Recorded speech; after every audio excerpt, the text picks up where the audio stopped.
Assalamualaikum warahmatullahi wabarakatuh.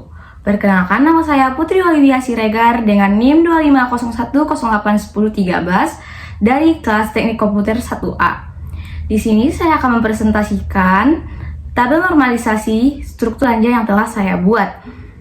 Nah, sebelum itu, di sini saya akan menjelaskan sedikit apa sih itu normalisasi database. Normalisasi database merupakan proses penataan data agar tersusun rapi, tidak berulang, dan mudah dikelola dengan melalui dari tahap anormal hingga 5NF. Baik, di sini kita masuk pada tahap anormal. Seperti yang kita lihat, pada tabel anormal ini datanya masih belum terstruktur. Masih ada kolom yang memiliki nilai lebih dari 1, seperti pada kode barang, nama barang, jumlah, hingga harga. Hingga data tidak bersifat atomik dan sulit untuk diproses database. Sekarang kita masuk pada tahap 1NF. Di 1NF ini syaratnya data harus atomik, tidak boleh ada kolom yang memiliki nilai lebih dari 1. Oleh karena itu, kolom sebelumnya yang memiliki nilai lebih dari 1 itu, barisnya akan dipisah dengan baris tersendiri. Dapat kita lihat pada kode barang, nama barang, jumlah, dan harga, nilainya sudah dipisah. Hingga data menjadi lebih jelas, rapi, dan mudah diolah. Sekarang kita menuju tabel 2NF.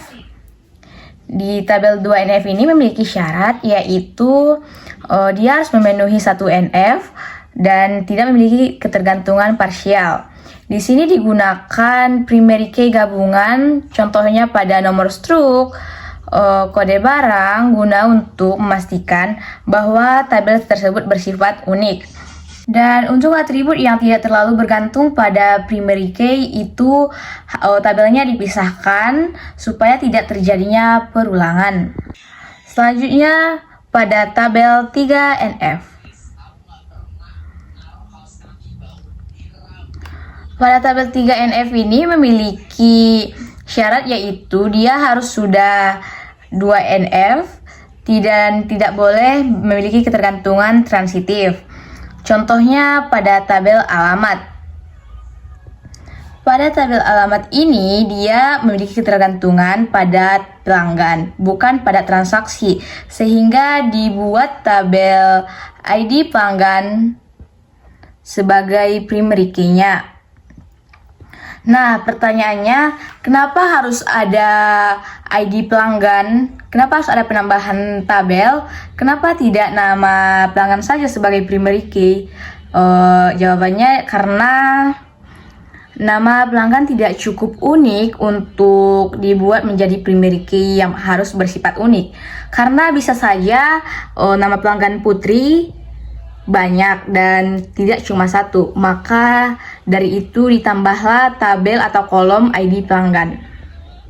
Nah, selanjutnya kita masuk pada tabel BCNF. BCNF ini merupakan pelengkap dari 3NF, di mana di posisi ini setiap kolom penentu harus primary key, yang artinya tidak boleh ada atribut biasa yang menentukan atribut lain.